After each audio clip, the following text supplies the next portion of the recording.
Oh, back again to have some more play with colour and oil paints. So in the last live stream I played around with the primaries of yellow and blue and looked at how the values change in the warm and cold yellows, the warm and cold blues, and how these affect our paintings without us realising it. So I'm doing these as a wee creative exercise, a learning exercise, and it's going to help me when I move into my next series of paintings, which are going to be oil, which is for the first time in a wee while. So really looking forward to it. So the first thing we'll do is we'll just have a look at the reds. Bright red, cadmium red, crimson, often referred to as, oh gosh, what's it called, Azerian crimson, an orange, and then we'll mix them with some yellow and white and just see how they change. Like the experiment yesterday, it's interesting how you don't need much pigment, and that's why you need big tubes of white to explore the whole wonder of the colour tints. Righty ho, so let's have a go here. Oops, my cheap old plastic palette knife's not looking best. It's a bleak day, but autumn is coming down here in the southern hemisphere, so it's not to be unexpected that we'll get some rain, and the leaves and everything are starting to turn that magical colour. Yeah, so I quite like autumn as a time of year, I have to say. And these colours today are sort of in that mode. The painting on the right there on your screen is part of my Heart Go Swimming series. And I put it there because I guess there's a lot of colour mixing going on across that artwork, and also the use of impasto, that is thick paint on the canvas or paper. Right, so let's grab some white and just the tiniest bit of this cad red. Oh, just a midgeon. What's that, do you reckon? I reckon that's probably about 1/6.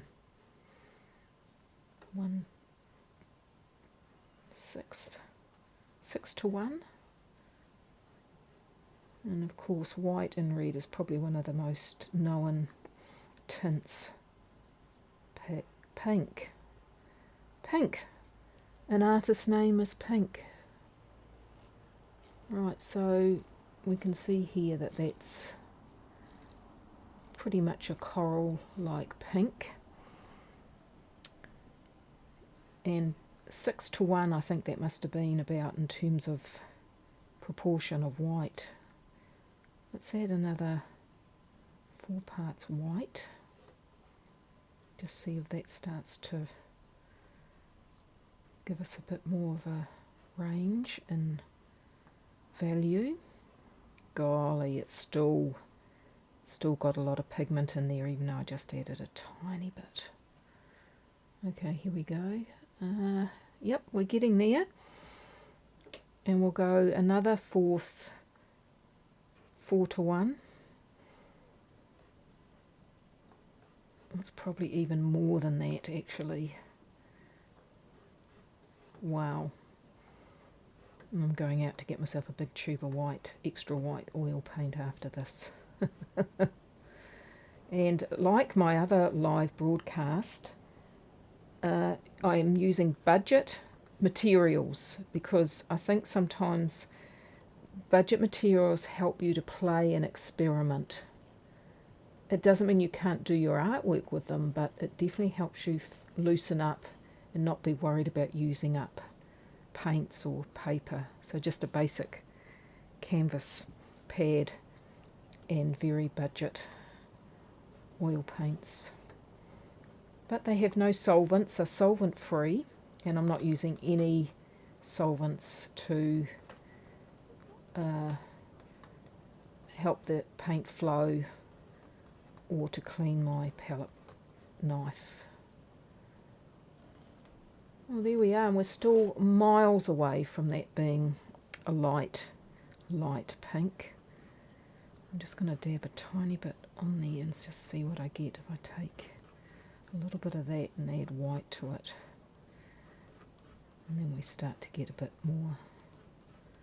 So these are the things you do learn by playing around. So that last one you can see there is getting towards a pink, a lighter value of pink, but it takes a lot of white to get to that point there.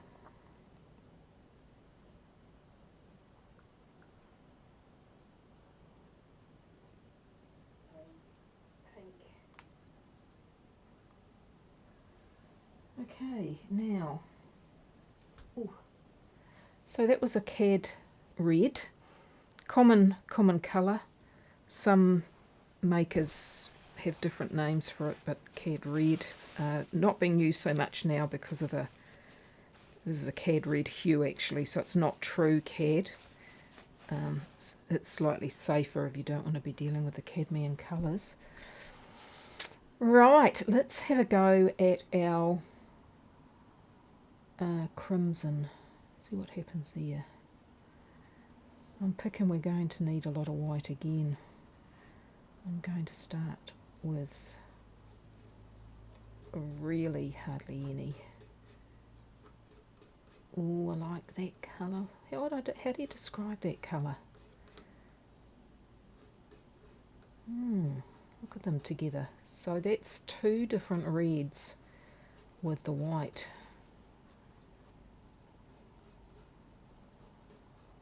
And one's got almost like a colder aspect and one's a bit warmer. And we'll put it down here. Look at them together. That's crimson. And I'm thinking, what did I use that with? I think I've used that with painting cherries. That colour. Okay, let's add a bit more white. I'm not going to tint it out quite as much as the cad red. I think I get enough information from just two tints. Because these, when they're dry, I'm going to put them on the wall in the studio so that I can look at them as I'm painting and go, okay, that's the tint I want, that's the hue I want. So, yeah, sometimes you do that, sometimes it's more spontaneous, but this time I want to do that. I want to just be really conscious of my colour choices because they can make a big difference to your work. And there's that last one there. So is that a light mauve lilac? Bit on the red side, isn't it? Oh, of course, because it's reds. Okay, now I've got a little bit of orange here. See what happens with the orange when we add that little bit of white.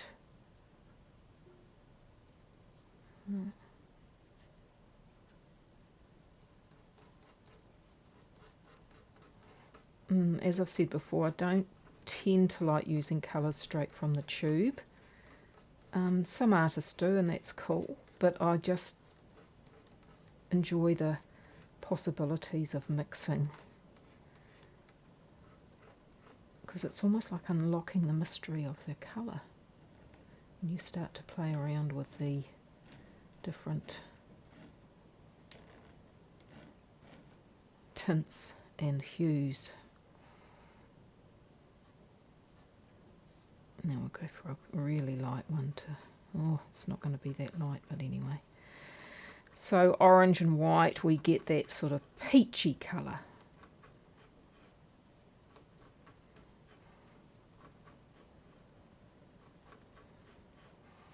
Which may be good for, I don't know, portraits if you're working with someone with that tint of their skin.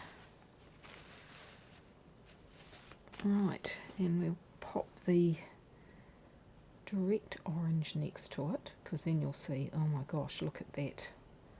Look at that hue when it comes straight from the... So most oils are just pigment with a oil to bind it together. Okay, oh, see that, wow. Nothing like playing with colour on a really gloomy day out there. Yeah, I was just practicing before because I've got a DJ event coming up in a week, so I was just going through my set list. But I won't put them on here because otherwise the YouTube will take this down if I put my music on. Okay, let's just put some of that straight crimson. Ooh, makes quite a good alternative to black, that colour, if you're wanting to get some shadows or dark areas in a painting, because you can see how dense it is there. And now we'll try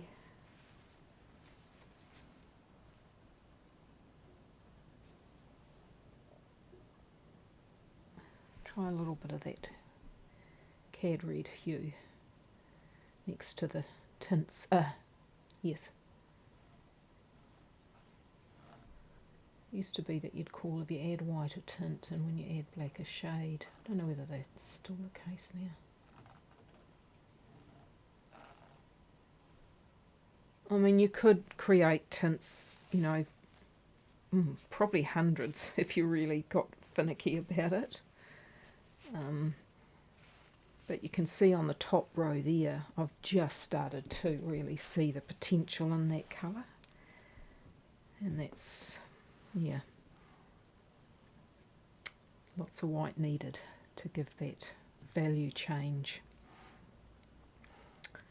Let's put some lemon light with a tiny bit of this cad red hue.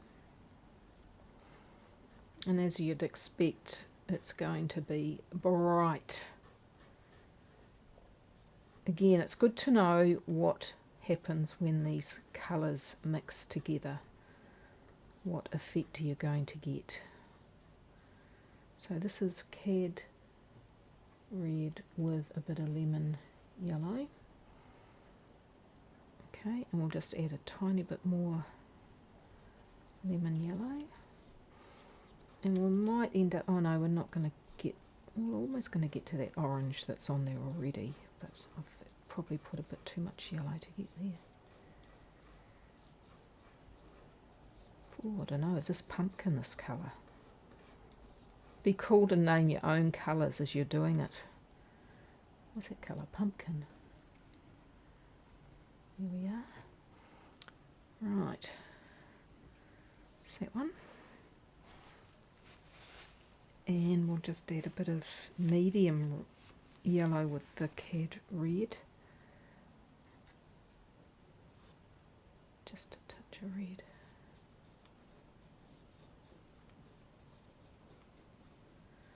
And this should be a bit warmer than the other one. Slightly warmer. A warmer pumpkin. So this is cad red hue and medium yellow. Right, so you can see a warmer colour come out of that mixing there. Right, where are we up to?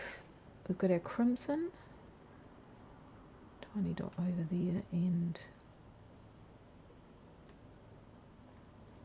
this is a good one to do because sometimes I make the mistake of putting crimson and lemon yellow, wanting something quite bright, but as you see now, what we get is it's almost verging on a yellow ochre colour. which is quite good because it means if you can get something that you don't need to buy a tube of yellow ochre, that's pretty good. Right, so that looks like yellow ochre to me. And now we'll just lighten it up even more.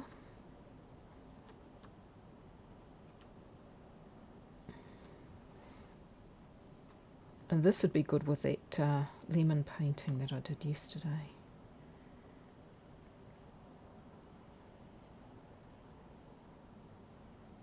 There we are. Right. So that's the crimson with lemon yellow. So what's going to happen when we add mid-yellow to this crimson? What is going to happen, do you think?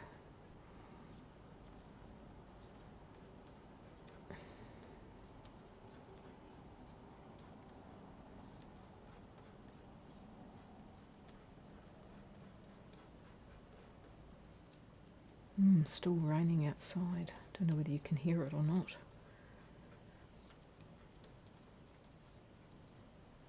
We've got the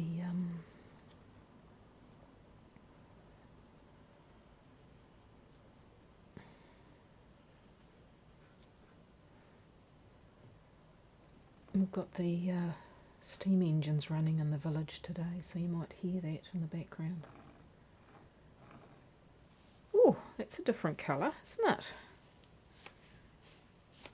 Crimson and mid-yellow. Mid-yellow. I don't think I need any more crimson, let's get a bit more yellow. Really go for something lighter. That'll do. Oh.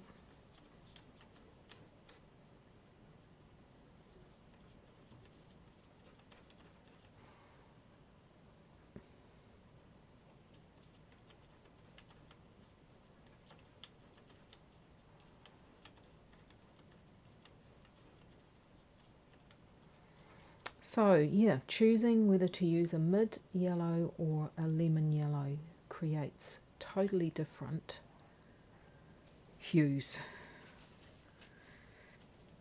Okay, so we've got lemon yellow, mid-yellow,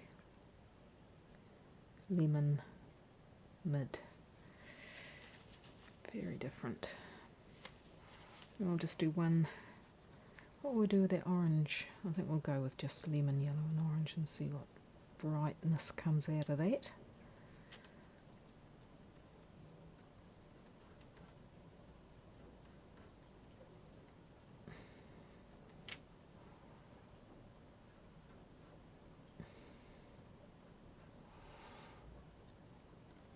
Orange and lemon yellow.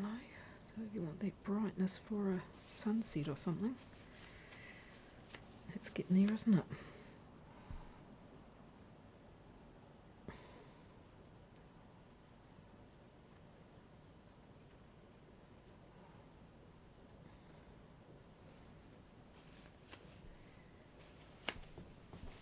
Okay, now, just while I'm still going here, let's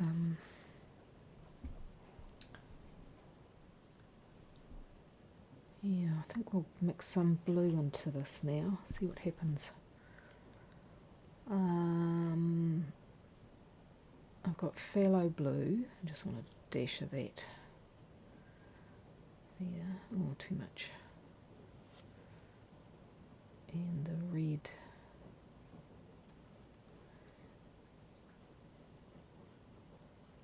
You know, you do that and you think, oh, I'm going to get a beautiful purple, and look at it.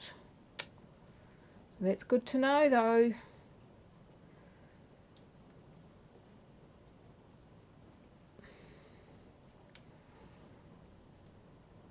Oh, gosh, it's verging on a black, isn't it? Wow. Wow, wow, wow. What if we add some white to that? It's like a very deep violet. Just even it up a bit, get a bit more blue in there.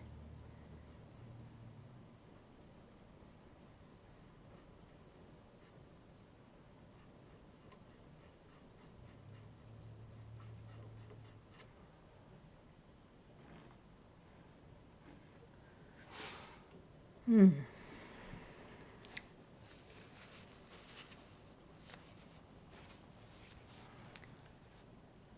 what if I mix the blue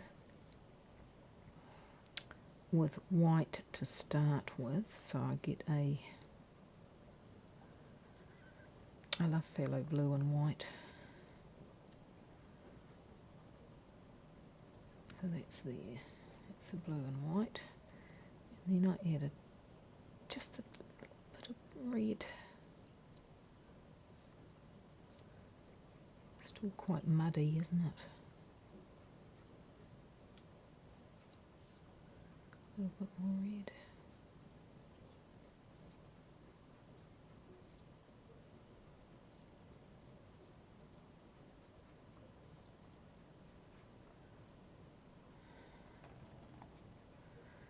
A bit more red.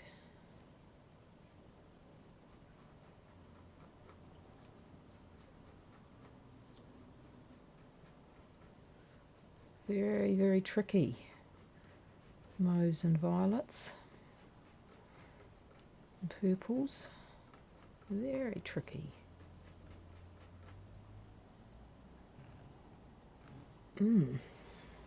Interesting.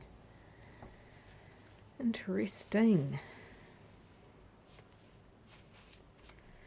Okay, now we'll try it with the crimson. I'm going to do that same thing. I'm going to mix it with white first. Oops, running out of space.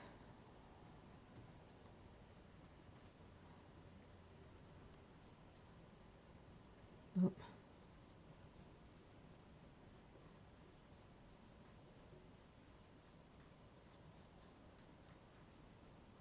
Oh, that's quite nice. So that crimson and phthalo blue. I like it. I like that blue. Put that up there. Okay.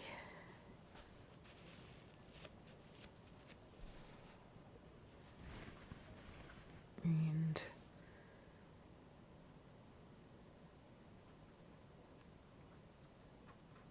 oops, I added a bit too much red.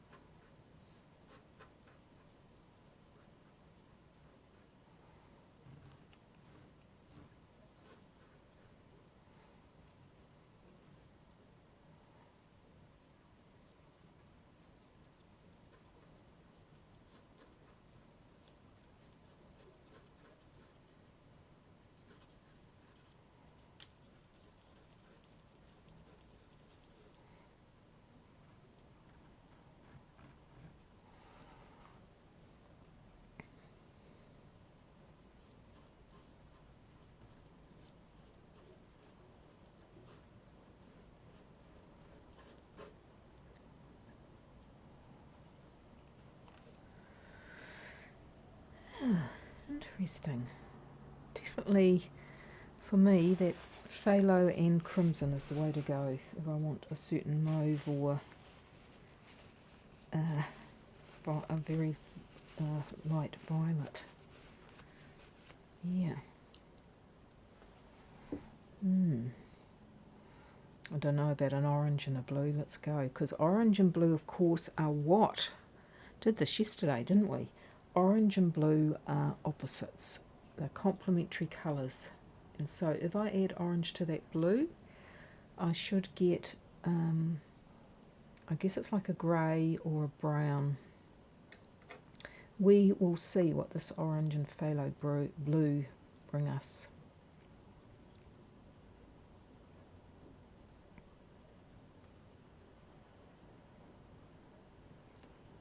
This is like that colour when you're younger and you mixed all your colours together and got one big sort of blobby colour. But could be useful because it's actually verging on a, is it burnt umber or raw umber? I don't know, it's definitely got a brown thing happening with it. Look how dark that is too. Oh, Imagine using that instead of black, much better. Because it's got the colour in it, which adds something to it. We'll add a bit of white to that to see what comes out.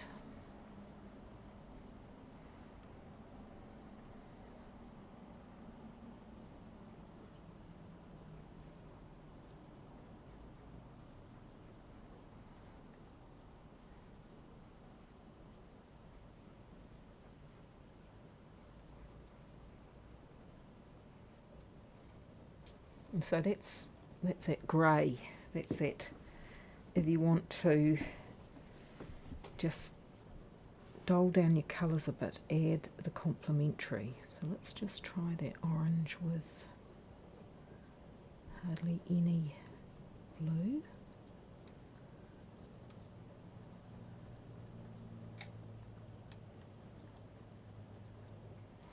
Well, that's good to know, isn't it? Look at that. Look at that colour that comes out, that rich colour, by just a tiny bit of phthalo blue to that orange.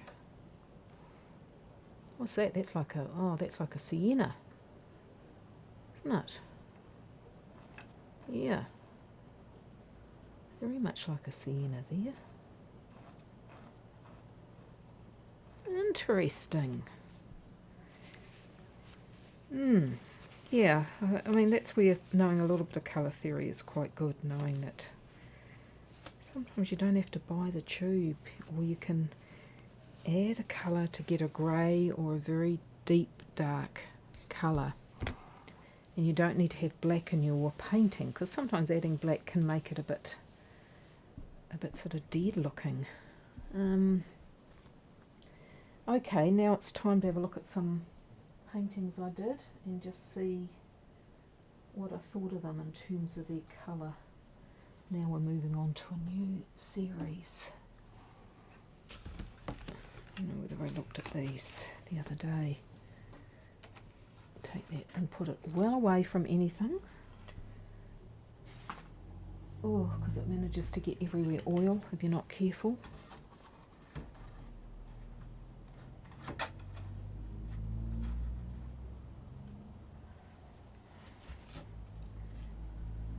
Okay, so two small studies in oil that I did, and we'll just move that over that way so you can see them a bit better, maybe. Yeah, so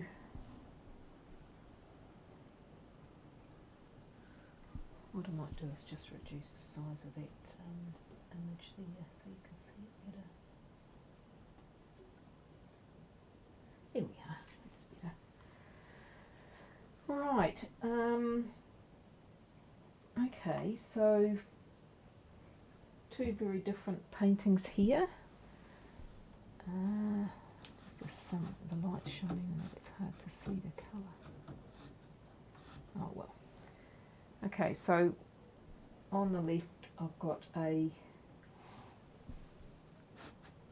semi-abstract landscape again, and I'll push the colour around a little bit on this one, but not as much as I could have, that's for sure.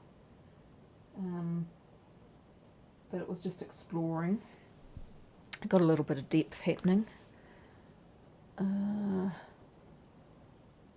I think I was about using quite bright colours in that image. Yeah, I didn't have enough variation though for the... I mean, I like the fact it's flat, but it's yeah, not thought out as well as it could be. Although the building one, I'm not I'm quite happy with that one. I quite like it. So there's an element of the purple and yellow, that thing that when you put them together they sort of visually react with each other. So it's quite good having complementary colours next to each other. It sort of helps them bounce to life almost when you have that. Yeah. So, oh, it's fascinating when you look back at old work and you think, oh, what could have I done? But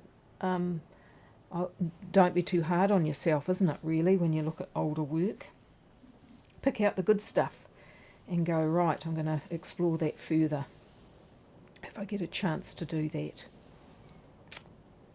Alright, as the rain keeps pouring here and the colour mixing is complete for the day, I hope you have a wonderful day or night wherever you are. We'll see you next time.